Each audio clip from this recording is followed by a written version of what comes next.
Hello friends, அடுப்பாங்கிற நம்ம வீட்டு சமையலில் இன்றைக்கி எங்கள் ஊர் கிராமத்து ஸ்டைலு கத்திரிக்காய் முருங்கைக்காய் புளிக்குழம்பு எப்படி செய்யலான்னு பார்க்கலாம். அதுக்கு கடாய் எடுத்து வச்சுட்டு ஆயில் சேர்த்துருக்கேன். ஒரு அரை ஸ்பூன் அளவுக்கு கடுகு உளுத்தம் பருப்பு, 1/4 ஸ்பூன் வெந்தயம். கடுகு வெடிக்கவும் ஒரு 10 சின்ன வெங்காயம், ஒரு மீடியம் சைஸு வெங்காயம் பொடியாக இது மாதிரி கட் பண்ணி வச்சுருக்கேன். இதை சேர்த்துக்கலாம். ஒரு 5-6 ஸ்பூன் பூண்டு, இதையும் கருவேப்பிலை சேர்த்து வதக்கி விட்டுக்கலாம். வெங்காயம் ரொம்ப வதங்கணும்னு தேவையில்ல, ஒரு கண்ணாடி பதம் வந்த உடனே ஒரு 100 கிராம் தக்காளி இது மாதிரி பொடியாக கட் பண்ணி வச்சுருக்கேன். இதையும் சேர்த்துக்கலாம். இப்போ குழம்புக்கு தேவையான அளவு உப்பு சேர்த்து கலந்து விட்டுறலாம். இப்போ தக்காளி ரொம்ப வதங்கணும்னு தேவையில்லை, ஏன்னா காயும் இது கூட சேர்த்து நம்ம வதக்கிக்க போகிறோம். நான் ஒரு 100 கிராம் கத்திரிக்காய், 100 கிராம் உருளைக்கிழங்கு, ஒரு முருங்கைக்காய் இது மாதிரி பொடியாக கட் பண்ணி வச்சுருக்கேன். இப்போ இதை சேர்த்து நல்லா வதக்கி விட்டுக்கலாம். ஏன்னா காய் நல்லா வதக்கி விட்டுக்கிறோம். நம்ம புளி சேர்த்தோம்னா காய் வேகாது.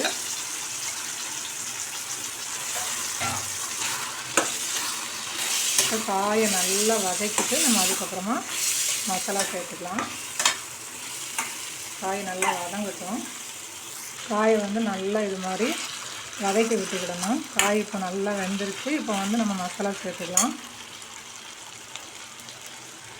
நான் 1 ஸ்பூன் குழம்பு மிளகாத்தூள், 2 ஸ்பூன் தனியாத்தூள், ஒரு அரை ஸ்பூன் மிளகாத்தூள், கொஞ்சமாக பெருங்காயத்தூள், கொஞ்சம் மஞ்சள்தூள் சேர்த்து இதை நல்லா காயோடு சேர்த்து கலந்து விட்டுக்கலாம்.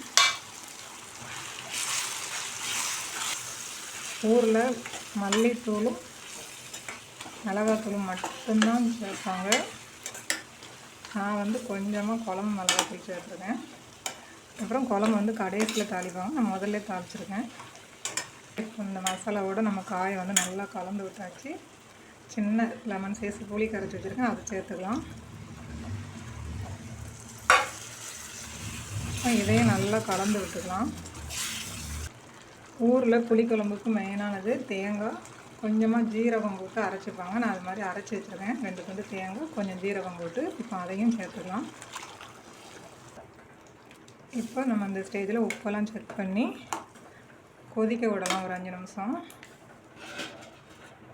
கத்திரிக்காய் முருங்கைக்காய் புளிக்குழம்பு எந்த புளிக்குழம்பு வச்சாலுமே 2 பச்சை மிளகாய் சேர்த்துப்பாங்க. 2 பச்சை மிளகாய் போட்டு இன்னும் நல்லா குழம்பு மணமாக இருக்கும். 2 பச்சை மிளகாயும் சேர்த்து கொதிக்க விடலாம்.